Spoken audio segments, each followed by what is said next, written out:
అంతేకాదు, దూరపాత విస్ఫురణ గరంబు వట్రబడు భూవర, దూరంగా ఉన్నటువంటి లక్ష్యాన్ని భేదించేటప్పుడు అర్జునుడి కన్నా నేనే బాగా భేదిస్తాను. అర్జునుడు అలా బాణం వేయలేడు. కర్ణుడి అభిప్రాయం. అది ఎంతవరకు నిజం ఎంతవరకు అబద్ధం వదిలేయండి, భారతం చదివిన వాళ్ళకందరికీ తెలుసు. కానీ అది కర్ణుడి అభిప్రాయం. కాబట్టి దూరంగా ఉన్నటువంటి లక్ష్యం మీద బాణాన్ని ప్రయోగించడంలో అర్జునుడి కన్నా నేనే ఎక్కువ. అంతేకాదు, ధైర్య శౌర్య పటు దోర్విభవంబుల హీనుడెంతయున్, ఆయన నిలకడగా యుద్ధం చెయ్యడంలో, అంటే తొట్టు పడిపోకుండా ఉండగలిగినటువంటి ప్రజ్ఞలో కానీ, శూరత్వాన్ని ప్రదర్శించడంలో కానీ, అయ్య బాబోయ్ ఆ యుద్ధం ఏమిటి అని మిగిలిన వాళ్ళు భయపడిపోయేటట్టుగా యుద్ధం చెయ్యగలిగినటువంటి నేర్పరితనంలో కానీ, భుజముల యొక్క పరాక్రమంలో కానీ, భుజశక్తిలో కానీ ఆ అర్జునుడు నాకు తగినవాడు కాడు. నాకు అర్జునుడికి సమానత్వం ఉన్నది ఒకే ఒక్క విషయంలో. ఏమిటంటే ఆయన దగ్గర దివ్యాస్త్రములు ఉన్నాయి, నా దగ్గర దివ్యాస్త్రములు ఉన్నాయి తప్ప మిగిలిన వాటన్నిటిలో అర్జునుడు నాకన్నా తక్కువే అని చెప్పి కర్ణుడు ఒక మాట చెప్పాడు. ఒకానొకప్పుడు దేవేంద్రుడి కోసమని చెప్పి విశ్వకర్మ విజయము అనబడేటటువంటి ఒక గొప్ప ధనస్సుని తయారు చేశాడు. ఆ ధనస్సుని విశ్వకర్మ ఇంద్రుడికి ఇచ్చాడు. ఇంద్రుడు ఆ విజయం అనేటటువంటి ధనస్సుని చేతితో పట్టుకొని రాక్షసుల్ని సంహరించాడు. తదనంతరం దేవేంద్రుడు ఆ ధనస్సుని, ఆయనకి ప్రీతి బాగా ఎక్కువ కాబట్టి పరశురాముడికి ఇచ్చాడు. పరశురాముడు ఆ విజయము అనబడేటటువంటి ధనస్సుని చేతితో పట్టుకొని 21 మార్లు రాజులందరినీ సంహరించాడు. ఆ తర్వాత ఆ పరశురాముడు నా మీద ఉన్నటువంటి విశేషమైనటువంటి ప్రేమతో నాకిచ్చాడు దుర్యోధన. అందుకే ఆ విజయము అనబడేటటువంటి గొప్ప ధనస్సు నా దగ్గర ఉంది. గాంధీవము అనబడేటటువంటి ధనస్సు అర్జునుడి దగ్గర ఉంది. కాబట్టి మేమిద్దరం కూడా అన్ని విషయాల్లోనూ సమానమైనటువంటి వాళ్ళమే అంటూ, ఆ మహనీయ చాపమున అర్జును దర్పమడంచి నేడు సంగ్రామమునుజ్జగించద, అకంటక సుస్థితి గల్గ మీటిన ఈ భూమి యమర్చదం గుణము భూవర, నీదగు పుత్ర పౌత్రులన్ శ్రీమహిమన్ సమస్త జనసేవ్య మహోన్నతి పొందునట్లుగన్. ఆ విజయమనబడేటటువంటి ధనస్సుని చేతిలో పట్టుకుని నేను యుద్ధానికి వచ్చి ఇవాళ అర్జునుణ్ణి దర్పమడిచేటట్టుగా యుద్ధం చేసేసి అర్జునుణ్ణి సంహారం చేసేస్తాను. ఆ తర్వాత పాండవుల్ని చంపేస్తాను, పాండవ సైన్యాన్నంతటినీ చంపేస్తాను, విజయలక్ష్మిని పొందుతాను, భూమండలాన్నంతటినీ నీకు ఇచ్చేస్తాను, నువ్వు హాయిగా ఏలుకో. నువ్వే కాదు, నీ తర్వాత నీ పుత్రులు, నీ పౌత్రులు అందరూ కూడా సుస్థిరంగా మహోన్నతిని పొందుతూ ఆనందంగా సామ్రాజ్యాన్ని ఏలుకోండి. పాండవుల్ని చంపేసి భూమిని నీకు ఇచ్చేసి యుద్ధాన్ని ఆపేస్తాను. నా చేతిలో విజయం అనేటటువంటి ధనస్సు ఉంది కాబట్టి నువ్వేమీ బెంగపెట్టుకోక్కర్లేదు. ఇక కాకపోతే నేను చెప్పవలసిన విషయం ఏమిటంటే, దుర్యోధన మహారాజా, ఆయనకి గాంధీవం ఉంటే నాకు విజయం ఉంది.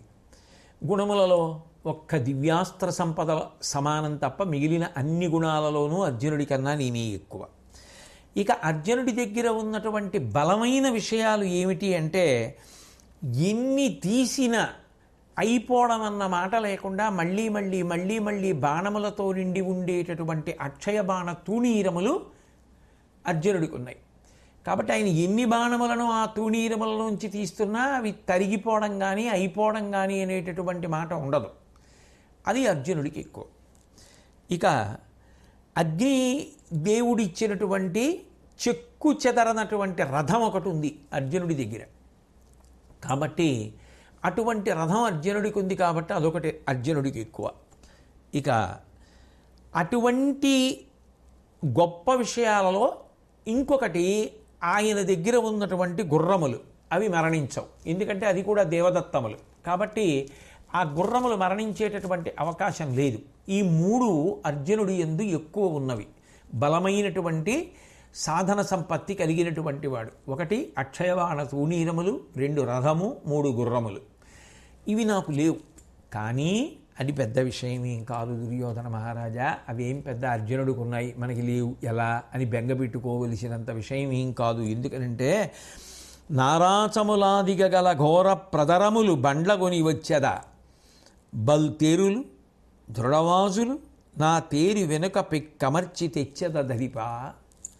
ఓ రాజా, అర్జునుడికి ఉన్నదేమిటి? అక్షయబాణ తూణీరాలు. ఎన్ని తీసినా తరగకుండా వస్తుంటాయి. నేనేం చేస్తాను? నా వెనక బోరుడన్ని బళ్ళు పెట్టుకుంటాను.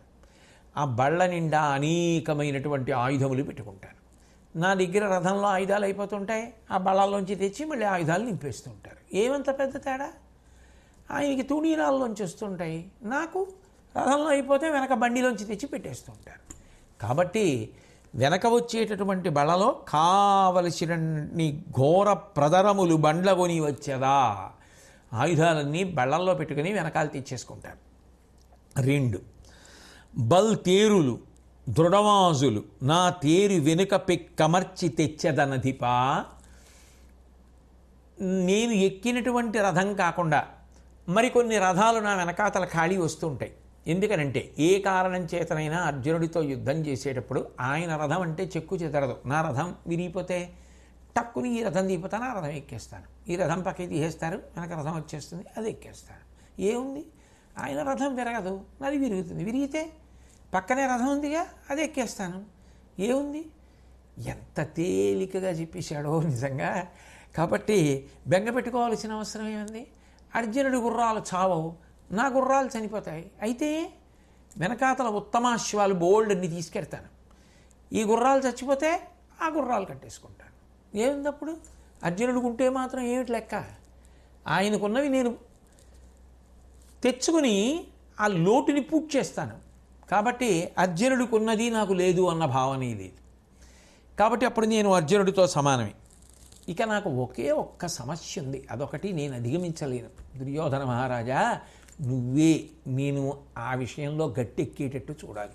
ఏమిటి అంటే, ఈ లోకములనన్నింటినీ నడపగలిగినటువంటి సమర్థత కలిగినటువంటి కృష్ణుడు ఆ అర్జునుడు యొక్క రథాన్ని నడుపుతున్నాడు. కాబట్టి ఆ రథాన్ని కృష్ణుడు నడుపుతున్న కారణం చేత నేను అర్జునుడి యొక్క పరాక్రమాన్ని ఎదుర్కొనలేకపోతున్నాను. ఎందుకని అంటే సారథి అంత శక్తివంతుడు. కాబట్టి అర్జునుడిని నా బాణ పరంపర నుంచి తప్పించేస్తూ ఉంటాడు, కాపాడేస్తూ ఉంటాడు. నాకు కూడా కృష్ణుడితో సమానమైనటువంటి సారథి అనరితే అప్పుడు అర్జునుడు ఇంకా నా చేతిలోంచి తప్పించుకోలేడు. కాబట్టి భండనము నేర్పుమెయి కృష్ణు పాటి అనగా మహి పొగట్టకు నిక్కిన మద్రనాథు నాకు సారథిగాగ నొరప్పవలయు గెలుతు అట్లయిన నన్నరు నలపు మెరయా. ఓ దుర్యోధన మహారాజా, నువ్వు నాకు ఈ ఉపకారం చేసి పెట్టాలి. కృష్ణుడు అర్జునుడికి రథసారథ్యం చేస్తున్న కారణం చేత అర్జునుడు గెలవగలుగుతున్నాడు. నువ్వేం చేయాలి? కృష్ణుడితో సమానమైన వాడైనా అనవచ్చు, లేదా కృష్ణుడి కన్నా గొప్పవాడు అనైనా అనవచ్చు. మద్రదేశాధిపతి అయినటువంటి శల్యుడు ఉన్నాడే, శల్యుడు అంత గొప్ప సారథి, కృష్ణుడికి తీసిపోని సారథి. అందుకని నాకు శల్యుడిని సారథిని చేస్తే అటువైపు కృష్ణుడు, ఇటువైపు శల్యుడు, అటువైపు అర్జునుడు, ఇటువైపు నేను. అప్పుడు నేను యుద్ధంలో అర్జునుడిని చాలా తేలిగ్గా ఓడించేస్తాను. గెలుతునట్లయిన నన్నరు నలవు మెరయా. నా యొక్క పరాక్రమం మెరిసేటట్టుగా నేను దీప్తిని పొంది అర్జునుడిని ఓడించేస్తాను. హరికెక్కుడరయ మద్రేశ్వరుడు అశ్వజ్ఞానమున అసంశయమైన నరునకు మిక్కిలి బల విస్ఫురణంబున కర్మ కుశల బుద్ధి తలంపన్. బాగా ఆలోచిస్తే, నిష్పక్షపాతమైనటువంటి తేటపడిన బుద్ధితో ఆలోచన చేస్తే శ్రీకృష్ణ పరమాత్మ కన్నా శల్యుడు సారథ్యంలో చాలా గొప్పవాడు. గుర్రముల యొక్క మనసు తెలుసుకుని రథాన్ని తోలడంలో కృష్ణుడి కన్నా శల్యుడే గొప్ప. నిజానికి ఆ రోజులలో అటు శ్రీకృష్ణ భగవానుడికి కానీ ఇటు శల్యుడికి కానీ రథసారథ్యం గురించినటువంటి జ్ఞానాన్ని పొంది అలవాటు చేసుకోవలసిన అవసరమే లేదు ఇద్దరికి. వాళ్ళిద్దరూ దీన్ని కేవలం సరదా కోసం నేర్చుకున్నటువంటిది, కాలం వృధా అయిపోకుండా నేర్చుకున్నది, ఒక విలాస విద్యగా నేర్చుకున్నారు. అలా నేర్చుకున్నది ఇద్దరికీ కూడా యుద్ధంలో ఎంత గొప్ప పేరు ప్రఖ్యాతులు తీసుకొచ్చిందో. అర్జునుడి గెలుపుకి కృష్ణ పరమాత్మ కారణమైతే కర్ణుడి మరణానికి శల్యుడు కారణమయ్యాడు. అదేమిటి అంత సారథ్య శక్తి ఉంటే ఎందుకు కారణమయ్యాడు అంటే ఆ విశేషాన్ని ముందు ముందు ఎటు మనం పరిశీలిస్తాం. కాబట్టి కానీ ఇద్దరూ మాత్రం సారథ్యంలో అంత గొప్పవారు. కాబట్టి కర్ణుడి దృష్టిలో కృష్ణుడి కన్నా శల్యుడు గొప్పవాడు అశ్వజ్ఞానంలో. అర్జునుడి కన్నా కర్ణుడు అంటున్న మాట నేను ఎక్కువ. కాబట్టి అప్పుడు ఇంకా అర్జునుడిని దునుమాడడం పెద్ద కష్టమే ఉంది, చాలా తేలిగ్గా అర్జునుడిని చంపేస్తాను. కాబట్టి నేను చంపలేకపోతున్నాను అంటే నాకు తగిన సారథి లేడు. అర్జునుడికి కృష్ణుడు సారథిగా ఉన్నాడు. ఈ లోటు పూడ్చాలి అంటే నన్ను నువ్వు గట్టి ఎక్కించాలి అంటే శల్యుడిని తీసుకొచ్చి నాకు సారథిగా ఉంచాలి. ఆ శల్యుడు నాకు సారథి అయితే దేవతలనైనా గెలిచేస్తాను. పాండవులు మనుష్యులు, ఇక వాళ్ళు లెక్క. కాబట్టి నాకు ఆ శల్యుడిని ఎలాగైనా సారథిగా అమర్చే ప్రయత్నం చెయ్యమని అడిగాడు. అడిగితే తప్పకుండా నేను ఈ కార్యాన్ని నెరవేరుస్తానని దుర్యోధనుడు చాలా సంతోషించి శల్యుడు సంతోషించడం కోసమని తన సోదరుల్ని కర్ణుణ్ణి కూడా వెంట తీసుకొని కాలినడకన యుద్ధభూమిలో శల్యుడి దగ్గరికి వెళ్ళి ఆ శల్యుడితో మాట్లాడుతూ, ఓ శల్య మహారాజా, సత్యదీక్ష, శత్రువుల వలన కలిగేటటువంటి కష్టాలను తప్పించడం, ఇటువంటివి నీకు వెన్నతో పెట్టినటువంటి లక్షణాలు. కాబట్టి నువ్వంటే నాకు ఇష్టం, నేనంటే నీకు చాలా చాలా ఇష్టం. ఇప్పుడు మన ఇద్దరికీ కూడా కావలసినటువంటిది అర్జునుడి యొక్క సంహారం. కాబట్టి నిన్ను విశేషమైనటువంటి గౌరవంతో ప్రార్థన చేస్తున్నాను, నమస్కరిస్తున్నాను, ఒక వరం అడుగుతున్నాను. నువ్వు నన్ను అనుగ్రహించాలి. పూర్తి ప్రయత్నంతో నువ్వు మాత్రమే ఇటువంటి పని చేసి కర్ణుణ్ణి రక్షించగలవు. తద్వారా అర్జున మరణమునకు కారణము కాగలవు. నువ్వు మాకు చేసి పెట్టవలసినటువంటి మహోపకారం ఏమి అంటే కర్ణుడి యొక్క రథానికి సారథ్యం వహించు. నువ్వు కాని సారథ్యం వహిస్తే ఇక ఏ ఆలస్యం లేకుండా కర్ణుడు అర్జునుడిని చంపేస్తాడు. కాబట్టి భీష్మద్రోణులిద్దరూ పడిపోయిన తర్వాత మరి నేను నమ్మింది కర్ణుడినే కదా. ఆ కర్ణుడు యుద్ధంలో గెలవాలి అంటే నువ్వే కదా మాకు సహాయం చేయవలసింది. కాబట్టి శల్య, ఆ కర్ణుడికి నువ్వు సారథ్యం చెయ్యమని అడిగాడు. నువ్వు నాకు ఈ వరాన్ని ప్రసాదించు. దుర్యోధనుడు ఎంత తగ్గి మాట్లాడుతున్నాడో చూడండి. నాకు ఈ వరాన్ని అనుగ్రహించు. సూర్యుడికి అరుణుడు ఎట్లా సహాయపడతాడో ఆ రథం వెళ్ళడంలో అలా కర్ణుడికి నువ్వు సహాయం చేసి పెట్టు అంటే ఆ శల్యుడికి కళ్ళు ఎర్రబడిపోయి భ్రుకుటి ముడివేశాడు, రెండు కనుబొమలు ముడిపడిపోయి చెమట పట్టింది, దవడలు కదిలిపోయాయి, ఒళ్ళు మండిపోయిందనమాట. అంత ఆగ్రహం వచ్చేసింది. వచ్చేసి మాట్లాడుతూ, నన్ను ఇంత నీచపు పనికి పంపక నీకు తగునే భూవరా, వర్ణధర్మ విధములెరుగవే, శూద్రులకేనాట పరిచర్య చేసిరి మూర్ధాభిషిక్తులైన రాజులు, సూతజు రాధేయు దొరచేసి కొనియేను సారథ్యమునకు జొరగజాల, ఈతని బలశాలిగా తలచెదు నాకంటే ఇట్టి పన్నంబు కలదే, పగరలోన ఒకని పాల్పెట్టు ఎట్టివాడైన సమయచూచి అరుగువాడ, అట్టి భంగి సాలదంటేని దరవాయుగుని వధింతు శత్రుకోటి నెల్లా. ఇది కలియుగం. ద్వాపర యుగంలో జరిగినటువంటి కథ భారత కథ. ఆ భారత కథ జరిగినప్పుడు ఆనాడు ఉన్నటువంటి సామాజిక పరిస్థితులలో ఆనాడు ఆచరింపబడినటువంటి ధర్మాన్ని దృష్టిలో పెట్టుకొని ఆయా సమయాలలో ఏ వ్యక్తులు ఏది మాట్లాడారో అది మాత్రమే భారతాన్ని చెప్తున్నప్పుడు నేను కూడా చెప్పగలను. దాన్ని మార్చి చెప్పే అధికారం నాకు ఉండదు. కాబట్టి ఆనాడు ఆ యుద్ధ సమయంలో ఆ ద్వాపర యుగంలో ఆనాటి ధర్మాన్ని దృష్టిలో పెట్టుకొని శల్యుడు ఏమన్నాడో అది నేను మీకు చెప్తున్నాను. నన్ను ఇంత నీచపు పనికి పంపంగా నీకు తగుని భూవరా, ఓ రాజా, నువ్వు నాతో ఇటువంటి పని చేయించచ్చా? వర్ణధర్మాన్ని దృష్టిలో పెట్టుకున్నప్పుడు కర్ణుడి కన్నా నా వర్ణం పెద్దది అయినప్పుడు రెండవ వర్ణానికి చెందినటువంటి నేను నాలుగవ వర్ణానికి చెందినటువంటి కర్ణుడికి ఎట్లా సారథ్యం చేస్తాను? అది నాకు అవమానం కదా. కాబట్టి నేను సూతజు రాధేయు దొరచేసి కొనియేను సారథ్యమునకు జరగజాల. ఆయన రధికుడు, నేను సారథిగా ఉండడం సాధ్యమయ్యేటటువంటి విషయం కాదు. ఈతని బలశాలిగా తలచదు నాకంటే ఇట్టి పన్నంబు గలదే. ఈ కర్ణుడు నాకన్నా బలవంతుడని అనుకుంటున్నావే, ఇంతకన్నా ఆశ్చర్యకరమైన విషయం లోకంలో ఇంకోటి ఉంటుందా? నీవు కావాలనుకుంటే ఒక పని చెయ్యి, శత్రుబలంలో ఎవరిదైనా ఒక పేరు చెప్పు, వీణ్ణి నువ్వు సంహరించని చెప్పు, సంహరించేస్తాను, వెళ్ళిపోతాను, నా పని అయిపోయిందని. కాదంటావా? నాకు కొంత సైన్యాన్ని ఇచ్చిదిగో, శత్రు సైన్యంలో ఇంత సైన్యాన్ని పడగొట్టేస్తాను, అంతేకాని ఇట్లాంటి పనులు మాత్రం ఎప్పుడూ చేయకు, నేను చెయ్యను అన్నాడు.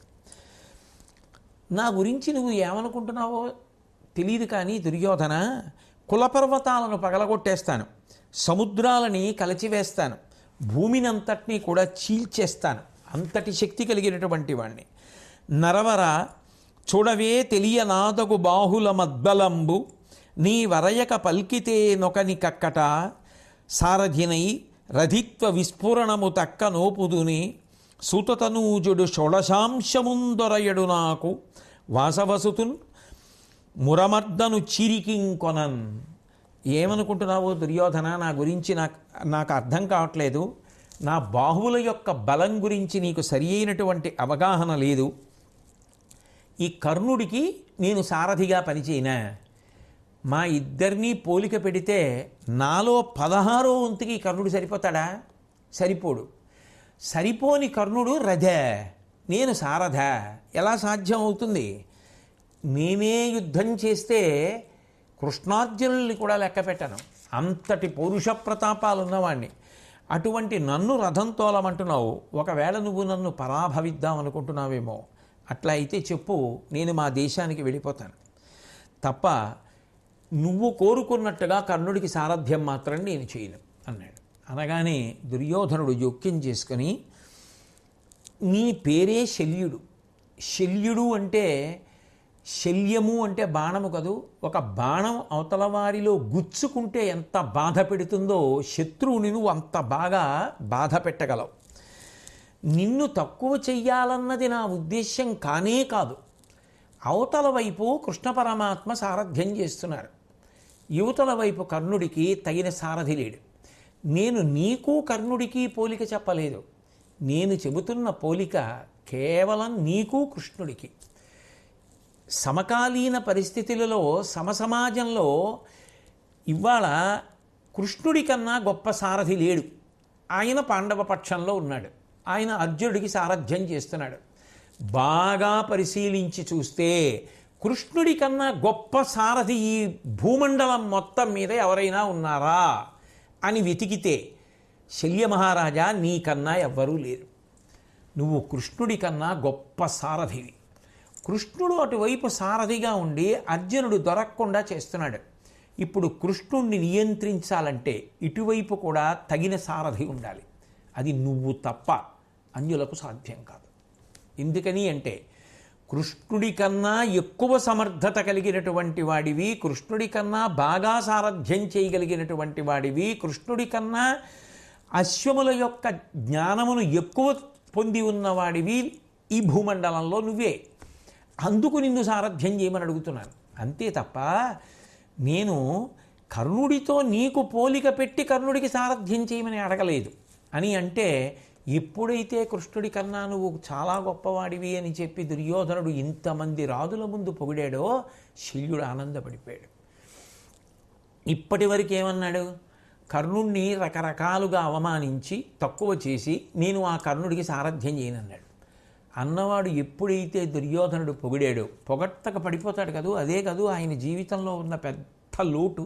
అందుకు కదూ పాండవ పక్షానికి సహకారం చేద్దామని బయలుదేరినవాడు అటు వెళ్లకుండా దుర్యోధనుడు పొగిడాడని దుర్యోధనుడి పక్షంలో యుద్ధం చేయడానికి వచ్చాడు. ధర్మరాజు గారు పొగిడారని ఆయనకి వరం ఇచ్చి నువ్వు కోరుకున్నట్టే సారథ్యం చేసి కర్ణుడి యొక్క మనసు నొచ్చుకునేటట్టుగా మాట్లాడతాను, యుద్ధంలో అతను పడిపోయేటట్టుగా చేస్తానని అక్కడ ధర్మరాజు గారికి మాట ఇచ్చాడు. పొగిడితే లొంగిపోయే బలహీనత శల్యుడిది. ఎప్పుడైతే కృష్ణుడితో పోలిక పెట్టి శల్యుణ్ణి పొగిడాడో ఆ దుర్యోధనుడు పరవశించిపోయాడు శల్యుడు. అప్పటి వరకు కర్ణుడిని నిందించాడు. ఇప్పుడంటాడు, నన్ను కృష్ణు కంటే అధికుండని మనుజేంద్రకోటి ఆకర్ణింపం కొనియాడితి విమల యశోఘనుడగు కర్ణునకు రథము గడపెదనధిపా. ఓ దుర్యోధన, ఇంతమంది రాజుల సమక్షంలో అందరికన్నా నేనే గొప్పవాణ్ణి, కృష్ణుడి కన్నా కూడా నేనే గొప్పవాణ్ణి సారథ్యంలో అని నువ్వు నన్ను పొగిడావు. నేను ఎంతో సంతోషపడిపోయాను. ఈ కర్ణుడేం సామాన్యుడా? విమలమైనటువంటి అపారమైనటువంటి కీర్తి కలిగినటువంటి వాడు. ఇటువంటి వాడికి సారథ్యం చేయడం నాకేమి ఇబ్బంది, తప్పకుండా చేస్తానన్నాడు. మరి ఆ మాట ఎప్పుడు అనాలి? ముందు అనాలి. ముందన్ని మాటలు అండం ఎందుకు కర్ణుణ్ణి? పొగిడేటప్పటికీ నువ్వు కృష్ణుడి కన్నా అధికుడు అనేటప్పటికీ తప్పకుండా చేసేస్తాను. మామూలు కర్ణుడు కాడు, విమల యశోఘనుడగు కర్ణుడు, గొప్ప కీర్తి కలిగినటువంటి ఈ కర్ణుడికి సారథ్యం చేసేస్తానన్నాడు. అది శల్యుడి యొక్క వ్యక్తిత్వంలో ఉన్నటువంటి పెద్ద లోపం అంటూ అటు ధర్మరాజు గారికి మాట ఇచ్చాడు కదా, అది నిలబెట్టుకోవాలి. దానికోసం ప్రాతిపదిక ఏర్పాటు చేసుకుంటూ దుర్యోధనుడితో అన్నాడు, జనవల్లభ ఒక సమయము విను, ఈతనితోడ నేను విచ్చలవిడి తోచిన మాటలెల్లా ఆడుదు, నన్ను నెగ్గులు వట్టకుండినన్ పొందొనరున్. ఓ దుర్యోధన, సారథ్యం చేసేటప్పుడు నేను ఈ కర్ణుడితో నా ఇచ్చ వచ్చినట్టు మాట్లాడతాను. నాకు ఏమి మాట్లాడాలనిపిస్తే అవన్నీ మాట్లాడుతూ ఉంటాను. అదేమిటి నువ్వు అలా మాట్లాడుతున్నావు, ఇదేమిటి నువ్వు ఇలా మాట్లాడుతున్నావు, నువ్వు మాట్లాడకూడదు, అలా అనకూడదు. అట్లా అనకుండా ఉంటే మా ఇద్దరికీ మంచి పొత్తు కుదురుతుంది, చాలా బాగా యుద్ధం జరుగుతుంది. కాబట్టి ఆ మాట ఇస్తే నేను తప్పకుండా కర్ణుడికి సారథ్యం చేస్తానన్నాడు. చాలా సంతోషం, అంతకన్నా కావలసింది ఏముంది, నీ ఇష్టం వచ్చినట్టు నువ్వు మాట్లాడచ్చు, దానికి అభ్యంతరం ఏముంటుంది అని దుర్యోధనుడు అట్లాగే యుద్ధం చేయి, అట్లాగే సారథ్యం చేయి, అట్లాగే సారథ్యం చేసి నీకు ఇచ్చ వచ్చింది మాట్లాడుతుండు కర్ణుడితో అన్నాడు. అనగానే మళ్ళీ శల్యుడి మనసు మారకుండా ఉండాలి కదూ, అందుకని మరి కొంచెం పొగిడేస్తే గొడవ వదిలిపోతుంది. అందుకని దుర్యోధనుడు శల్యుడిని ఉద్దేశించి అన్నాడు, నిజానికి రథి కన్నా సారథియే గొప్పవాడు. సారథి గొప్పవాడైనప్పుడే రథి క్షేమంగా ఉంటాడు, ప్రకాశిస్తాడు. ఒక రకంగా ఆలోచించినప్పుడు నిజం కూడా అంతే. వాహనంలో కూర్చున్న ఆయన ఎంత గొప్పవాడవనివ్వండి, ఎంత అధికారి కానివ్వండి, ఎంతటి నాయకుడు కానివ్వండి, ఎంత పరిపాలకుడు కానివ్వండి, ఎంత కీర్తివంతుడు కానివ్వండి, ఆయన వాహనంలో పెడుతున్నప్పుడు ఆయన క్షేమం ఎవరి మీద ఆధారపడుతుంది? ఆ వాహనాన్ని నడిపే వ్యక్తి మీద ఆధారపడి ఉంటుంది. ఆయన సరిగ్గా నడపలేదనుకోండి, లోపల కూర్చున్న ఆయన ఎంత గొప్ప ఆయన అయితే మాత్రం ప్రమాదం రాదు. నడిపేవాడు గొప్పవాడైతే అత్యంత ప్రమాదకరమైన పరిస్థితులలో కూడా లోపల కూర్చున్న వాడికి ప్రమాదం జరగకుండా ప్రమాదాన్ని తప్పించగలుగుతాడు. అందుకని రథి క్షేమం సారథి చేతిలో ఉంటుంది.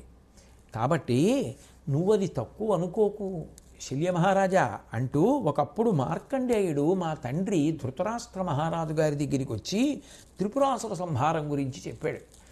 అప్పుడు నేను కూడా అక్కడే ఉన్నాను, ఉండి విన్నాను. ఆ విన్నప్పుడు నాకు ఒక విషయం అర్థమైంది, ఇప్పుడు నీతో చెప్తాను విను అంటూ శల్యుడితో చెప్తున్నాడు. ఒకానొకప్పుడు తారకాసురుడు అనబడేటటువంటి ఒక గొప్ప రాక్షసుడు ఉండేవాడు.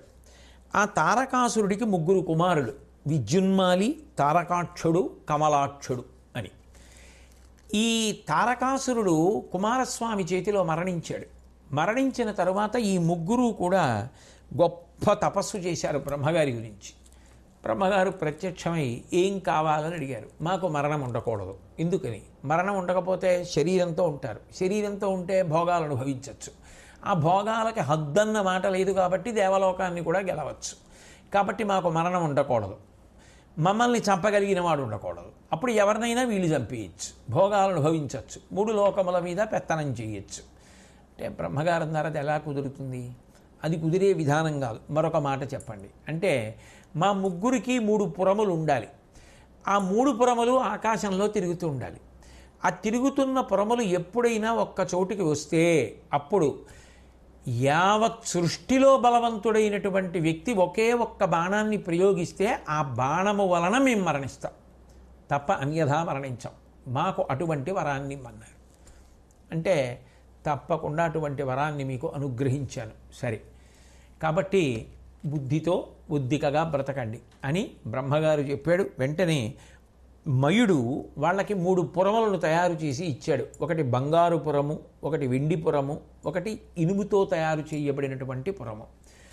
ఈ 3 పురములలో వాళ్ళు తిరుగుతున్నారు. ఇది చాలదన్నట్టుగా ఆ తారకాక్షుని యొక్క కుమారుడు హరి అనబడేటటువంటి వ్యక్తి బ్రహ్మగారి గురించి తపస్సు చేశాడు. చేస్తే ఆయన ప్రత్యక్షమై మీ తండ్రులకు ఇచ్చాను కదా వరం, మళ్ళీ నువ్వు తపస్సు చేసావు, ఏం కావాలని అడిగాడు. ఒకవేళ ఈ పురమలలో ఉండేటటువంటి వాడు ఎవరైనా మరణిస్తే ఆ వ్యక్తిని తీసుకెళ్ళి ఒక ప్రత్యేకమైనటువంటి నీటిలోకి తడిపితే ఆ వ్యక్తి బ్రతకాలి, అలాంటి వాళ్ళు ఇంకో 10 మంది పుట్టాలి. ఈ పూర్వం ఎంత బలం ఉందో ఆ వ్యక్తికి మరణానికి ముందు అంత బలం వాడికి రావాలి, అంతకన్నా ఎక్కువ బలం నిజానికి వాడికి మిగిలిన వాళ్ళకి కూడా రావాలి. అటువంటి దివ్యమైనటువంటి శక్తి కలిగినటువంటి జలములతో కూడుకున్నటువంటి విచిత్రమైన బావులు 3 పరువలలో ఉండాలి. తథాస్తు అన్నారు బ్రహ్మగారు. ఇప్పుడు అక్కడ ఎవడైనా కర్మగాలి చనిపోయాడు అనుకోండి, వాడిని తీసుకొచ్చి ఈ బావిలో ఉన్న నీళ్లలో తడిపేస్తారు. తడిపేస్తే వాడు బతికేస్తాడు. వాడు బ్రతకడం కాదు, అలాంటి వాళ్ళు ఇంకో 10 మంది వస్తారు. ఆ చనిపోయినప్పుడు వాడు ఎంత బలపరాక్రమాలతో ఉన్నాడో అంత బలపరాక్రమములతోటి అంతకన్నా ఎక్కువ బలంతో బతుకుతాడు.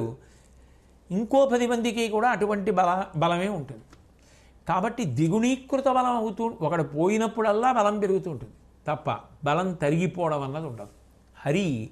హరి అంటే శ్రీ మహావిష్ణువు అని కాదు, మీకు మనవి చేసి ఉన్నాను. ఆ 3 తారకాక్షుని యొక్క కుమారుడు అటువంటి వరాన్ని పొందాడు. వీళ్ళకి ఏం కావాలో అవన్నీ ఆ మయుడు సమకూరుస్తున్నాడు. ఈ విధంగా కొన్ని కోట్ల సంవత్సరముల పాటు ఆ 3 పురములలో తిరుగుతూ వాళ్ళు 3 లోకములను ఓడించి దేవతలను కూడా తరిమి కొట్టి మహర్షులను బాధపెట్టి మేమే దైవమని అందరినీ ఇబ్బంది పెడుతూ యథేచ్ఛగా భోగాలు అనుభవిస్తున్నారు. దేవతలందరూ కూడా బ్రహ్మగారిని ప్రార్థన చేశారు. అయా మీరిచ్చిన వరాలే ఇప్పుడు వీళ్ళని నిగ్రహించడం ఎలా కుదురుతుంది? మీరు పూనుకుని మమ్మల్ని అనుగ్రహించకపోతే మా జీవితాలు ఏమైపోతాయని అడిగారు. అడిగితే మనని గట్టెక్కించగలిగినటువంటి వాడు పరమశివుడు ఒక్కడే, కాబట్టి రండి మనందరం ఆయన దగ్గరికి వెడదామని చెప్పి బ్రహ్మగారు దేవతల్ని తీసుకుని శంకరుడి దగ్గరికి వెళ్ళాడు. ఆ పరమశివుడు అన్నాడు, నేను తప్పకుండా ఆ త్రిపురాసురులను సంహరిస్తాను, కానీ మీరందరూ పశువులు, నేను పశుపతి అని అంగీకరించాలి. అంటే దేవతలు మరి మాకు పశుత్వం ఎలా పోతుందన్నారు. అంటే మీరు బెంగ పెట్టుకోవలసినటువంటి అవసరం లేదు, పాశుపతము అనబడేటటువంటి వ్రతాన్ని మీరు అనుష్ఠిస్తే మీ యొక్క పశుత్వం పోతుంది. కాబట్టి మీ యొక్క పరాక్రమంలోనూ మీ యొక్క శరీర బలంలోనూ కూడా సగం సగం చప్పున నాకు ఇచ్చేసేయండి, అప్పుడు నేను త్రిపురాసుర సంహారం చేస్తానన్నాడు. దేవతలు అంగీకరించారు.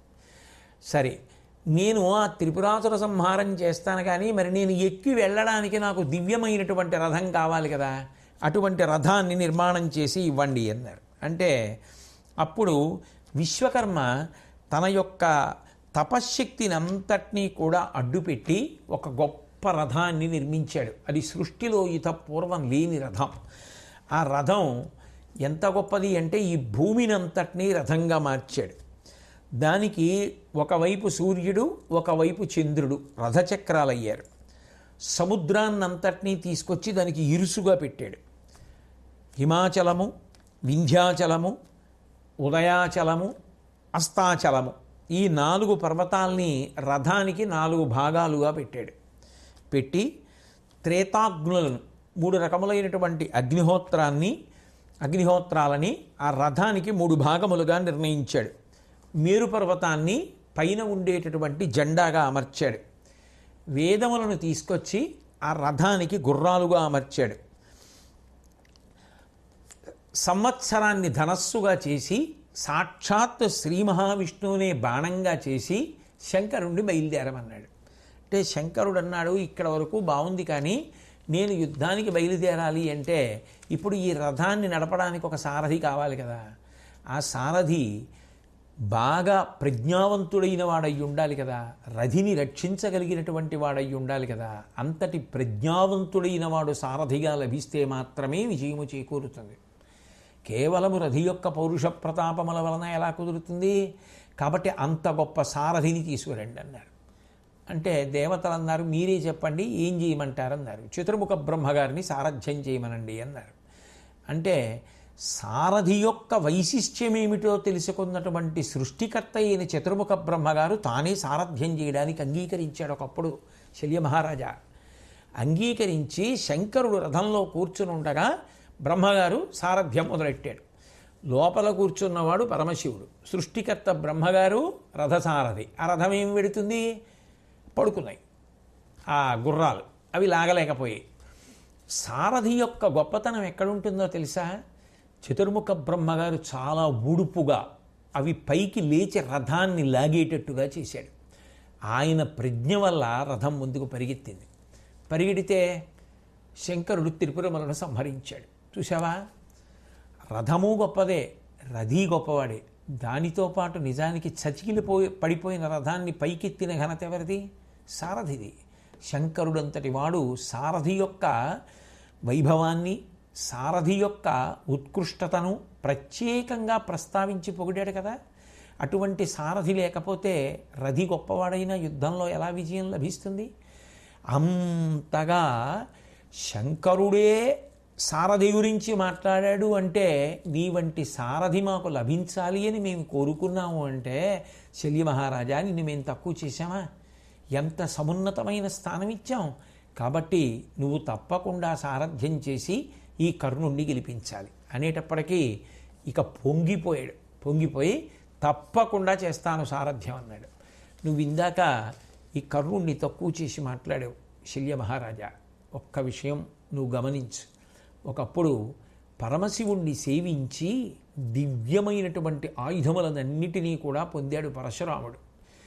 అంతటి దివ్యాయుధములను శంకరుని యొక్క అనుగ్రహం చేత అనేకమైనటువంటి వ్రతములను పాటించి పొందినటువంటి ఆ పరశురాముడు ఈ కర్ణుణ్ణి అర్హుడిగా భావించి వాటన్నిటినీ ఇచ్చాడు. అంటే పరశురాముడంతటి వాడి చేత ఆదరింపబడినటువంటి కర్ణుడు నీ దృష్టిలో ఎలా తక్కువ వాడవుతున్నాడు? ఒక్కసారి ఆలోచించు. 2, ఎక్కడైనా లేడి కడుపున సింహం పుడుతుందా? ఒకసారి కర్ణుడి వంక చూడు, ఆయన యొక్క శరీరం వంక చూడు. ఆ దివ్యమైనటువంటి కాంతి, ఆ తేజస్సు, అవి సామాన్యులకు ఉండమంటే ఉండేవా? ఆయన కారణజన్ముడు. సహజ కవచకుండలములతో ఎవరైనా పుడతారా? అంతటి దానం ఇవ్వగలిగిన వాడు ఉంటాడా? సహజంగా ఉన్నటువంటి కవచకుండలములను యాచించాడని కోసి ఇచ్చేసినటువంటి వాడు వైకర్తనుడు అని పేరు పొందినవాడు. అటువంటి కర్ణుణ్ణి పట్టుకొని నువ్వు ఎలా అంత చులకనగా మాట్లాడావు? కాబట్టి నువ్వు ఎవరికి సారథ్యం చేస్తున్నావో ఆయన కూడా ఏమి సామాన్యుడు కాదు అన్న విషయాన్ని నువ్వు తెలుసుకోవలసి ఉంటుంది శల్య మహారాజా. ఏ విధంగా చూసినా మేము నీకు ఏమీ తక్కువ చెయ్యలేదు అన్న విషయాన్ని బాగా నువ్వు దృష్టిలో పెట్టుకున్న నాడు నిజానికి మేము నీకు ఎంత సమున్నతమైనటువంటి స్థానాన్ని కల్పించామో నీకు అర్థమవుతుంది. కాబట్టి వెంటనే సారథ్యానికి అంగీకరించి కర్ణుడిని తీసుకొని యుద్ధానికి బయలుదేరవలసింది అని ప్రార్థన చేస్తే సంతోషంగా శల్యుడు అంగీకరించి బయలుదేరితో మళ్ళీ ఒక్కసారి తన యొక్క షరతుని జ్ఞాపకం చేశాడు. నేను కర్ణుడికి సారథ్యం చేస్తాను, అందులో ఏ విధమైన అనుమానం లేదు.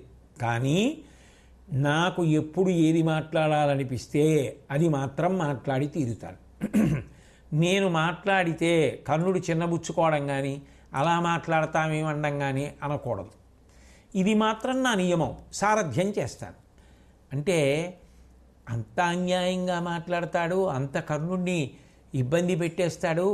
అర్జునుడు వేసే బాణాల కన్నా శల్యుడు మాట్లాడే మాటల్ని తట్టుకోవడమే అసలు చాలా కష్టమైపోతుంది. అంత దారుణంగా మాట్లాడి కర్ణ మరణానికి శల్యుడు కారణమవుతాడని దుర్యోధనుడు మాత్రం ఊహిస్తాడా? ఏదో నా ఇష్టం వచ్చింది మాట్లాడతానంటే ఏదో సలహాలు చెప్తాడులా ఉంది, సూచనలు చెప్తాడులా ఉంది. ఆయన కూడా గొప్ప రాజు కదా, యుద్ధాలు చేసినవాడు కదా, ఎన్నో విషయాలు తెలిసిన్నవాడు కదా, పైగా అశ్వజ్ఞానము కలిగినవాడు కాబట్టి ఇప్పుడు ఇలా కాదులేవాయ్ అలా కాదులేవాయ్ అని ఏమైనా చెప్తాడేమో అనుకుంటాడు తప్ప దుర్యోధనుడు మాత్రం ఇక బయలుదేరిన దగ్గర నుంచి కర్ణుడి మనసు తూట్లు పడిపోయేటట్టుగా మాట్లాడతాడు అనుకుంటాడా? ధర్మరాజు గారికి అట్లాంటి వరం ఇచ్చి వచ్చాడని పాపం ఆయనకి మాత్రం ఏం తెలుసు ఆ దుర్యోధనుడికి? ఎక్కడ పొగిడితే అక్కడ వరాలు ఇచ్చేసేటటువంటి మానసిక దౌర్బల్యం ఉంటే పొగట్టకి లొంగిపోవడం, తెగట్టకి కుంగిపోవడం, ఈ రెండు ఉన్నవాడు జీవితంలో ఏదీ సాధించలేడు. అట్లాగే ఎక్కడైనా సహేతుకమైనటువంటి విమర్శ ఉంటే దాన్ని పరమ సంతోషంతో స్వీకరించి దిద్దుకోవడం రాని వాడు కూడా జీవితంలో వృద్ధిలోకి రాలేడు. జీవితంలో వృద్ధిలోకి రావాలి అంటే మనిషికి ఉండి తీరవలసినటువంటి 3 గుణములలో ఇవి ఉండి తీరాలి. ఎవరైనా పొగిడితే ఎంతవరకు తీసుకోవాలో అంతవరకు మాత్రమే తీసుకోవాలి. పొగట్ట దీనికి పనికి రావాలి అంటే ఇంకా ఇంకా తాను పరిశ్రమ చేసి ఎప్పటికీ పొగట్టలు పొందడానికి తగిన కీర్తిని సముపార్జించుకుంటూ ఉండాలనేటటువంటి హెచ్చరిక తన యందు పూనికగా మారడానికి పనికి రావాలి. అంతేకాని పొగట్టలు విని పొంగిపోయి చేయరాని పనులన్నీ చేసేసి అదొక మత్తుమందులా పనిచేసేటట్టుగా జీవితంలో మానసిక దౌర్బల్యం ఏర్పడేటట్టుగా ఎవ్వరూ ప్రవర్తించకూడదు. అటువంటిది కానీ మనిషికి జీవితంలో అలవాటు అయిపోయింది అనుకోండి, ప్రతివాడు ఆయన్ని పొగిడేస్తే చాలరా ఎంత ప్రమాదకరమైందైనా చేసేస్తాడు అన్నారనుకోండి, ఎన్ని విభూతులున్నా ఎందుకు పనికిరావు. దానికి శల్యుడే ఉదాహరణ. అందుకు భారతం చదువుకుంటారు. చాలా గొప్ప సారథి, అది నిస్సందేహమైన విషయం. శ్రీకృష్ణ పరమాత్మతో తుల్యమైన సారథి ఏమో అయి ఉండవచ్చు. ఆనాడు లెక్కించవలసి వస్తే శ్రీకృష్ణ పరమాత్మ, శల్యుడు, 3వ వ్యక్తి మాత్రం లేడు సారథుల్లో. అంత గొప్ప వాళ్ళిద్దరూ అంగీకారయోగ్యం. కానీ దేనికి పనికొచ్చింది శల్య సారథ్యం? అప్రతిష్టగా పనికొచ్చింది. ఎవడైనా తనని నమ్మినటువంటి వాడికే సరి అయినటువంటి రీతిలో ఉత్సాహం కలగకుండా మనసు బలహీనపడిపోయేటట్టుగా మాట్లాడుతూ అవతల వాడిని పాడు చేసేసేటట్టుగా ప్రవర్తిస్తున్నాడు అనుకోండి, శల్య సారథ్యం చేస్తున్నాడు రా అంటారు. అంటే శల్యుడు ఏ కీర్తి సంపాదించుకున్నాడు? శాశ్వతమైన అపకీర్తి సంపాదించుకున్నాడు. అందుకే పొగడ్తలకి లొంగిపోవడం అనేటటువంటి బలహీనత ఉండకూడదు. ఎంతవరకు తీసుకోవాలో అంతవరకు మాత్రమే పొగడ్తని తీసుకోవాలి. రెండవది, మనిషి జీవితంలో చాలా ప్రధానంగా గుర్తుపెట్టుకోవలసినటువంటి విషయం ఏమిటి అంటే, ఎవరి పట్ల కూడా ఎక్కువగా అధిక్షేపించి మాట్లాడరాదు. బాణములు వేసి చంపడం కష్టమేమో కానీ మాటల చేత చంపేయడం చాలా తేలిక. నిజానికి చచ్చిపోవడానికి అన్ని విధాలా కావలసినంత స్థితిని తన మాటల చేత శల్యుడు అర్జునుడికి కర్ణుడికి కల్పించేశాడు. అదే కృష్ణ పరమాత్మ అయితే చచ్చిపోయేవాడు బ్రతకడానికి వీలైన సమర్థత చూపించాడు. అందుకు అర్జునుడు బతికాడు. శల్యుడి వలన కర్ణుడు చచ్చిపోయాడు. అంటే పొగట్టలకి లొంగిపోయేటటువంటి బలహీనత మనిషి శరీరం వదిలిపెట్టేసిన తరువాత కూడా అంత అపకీర్తికి కారణం అవుతుంది. అందుకే అటువంటి బలహీనత ఏ కారణం చేత కూడా అది ఒక మానసిక దౌర్బల్యంగా ప్రబలంగా ఏర్పడిపోయేటట్టుగా ఎవ్వరి యందు ఉండకూడదు. పరస్పర విరుద్ధమైనటువంటి మాటలు ఇవ్వడం, ఆ మాటల మధ్య నలిగిపోతూ ఉండడం, చెయ్యకూడని పనులు చేస్తూ ఉండడం, ఇటువంటివన్నీ కూడా అక్కర్లేనటువంటి అపకీర్తి తీసుకొస్తాయి. కాబట్టి మళ్ళీ తాను కోరినటువంటి కోరికని జ్ఞాపకం చేసి నేను ఏది మాట్లాడినా కాదనకూడదు అని చెప్పి ఆ సారథ్యం చెయ్యడం కోసమని శల్యుడు రథంలో కూర్చున్నాడు. కర్ణుడు ఎంతో సంతోషంతో శల్యుడు సారథిగా లభించాడు కాబట్టి ఇప్పుడు నేను అర్జునుడితో యుద్ధం చేయడం చాలా తేలిక అన్న భావనతో ఆయన కూడా రథంలో కూర్చున్నాడు. యుద్ధభూమికి బయలుదేరారు. యుద్ధం ప్రారంభమవుతోంది. అప్పుడు కర్ణుడు మాత్రం చాలా సంతోషంగా ఉన్నాడు, నాకు తగిన సారథి దొరికాడని. శల్యుడు, అమ్మయ్య, ధర్మరాజుకి ఇచ్చిన మాట నిలబెట్టుకోవడానికి కావలసినటువంటి పరిస్థితి లభించిందని శల్యుడు సంతోషంగా ఉన్నాడు. అమ్మయ్య, కర్ణుడికి మంచి సారథి లభించాడు, విజయం లభిస్తుందని దుర్యోధనుడు సంతోషంగా ఉన్నాడు. ఇన్నాళ్ళ నుంచి ఎదురు చూస్తున్నాడు, ఇక మిగిలింది కర్ణుడు ఒక్కడే. కర్ణుడు యుద్ధానికి వచ్చాడు, అర్జునుడికి అప్పగించారని ధర్మరాజు సంతోషంగా ఉన్నాడు. కర్ణుడిని పడగొట్టేస్తే నా దీర్ఘకాలపు క్రోధం ఉపశమిస్తుందని ఇక కర్ణుడిని పడగొట్టాలన్న పూనికతో అర్జునుడు ఉన్నాడు. కృష్ణుడు ఉన్నాడు, కృష్ణుడు ఉండగా నాకు ఎందుకు అపజయం లభిస్తుంది, గెలిచి తీరుతానన్న పూనికతో సంతోషంతో అర్జునుడున్నాడు. నేనుండగా అర్జునుడికి ఆపద ఎందుకు వస్తుంది, ధర్మం ఎక్కడుందో అక్కడ నేనుంటాను, నేనున్న చోట జయం ఉంటుంది అని చెప్పి భగవంతుడు తనదైనటువంటి పరమాద్భుతమైనటువంటి విభూతి ప్రకటనానికి సిద్ధంగా ఉన్నాడు. అన్ని విధాలా అందరూ సంతోషంగా ఉన్న ఈ ఘట్టం దగ్గర ఆపి యుద్ధం ప్రారంభమైనప్పుడు పరిస్థితులు ఎలా ఉన్నాయో రేపటి రోజున పరిశీలనం చేద్దాం. స్వస్తి.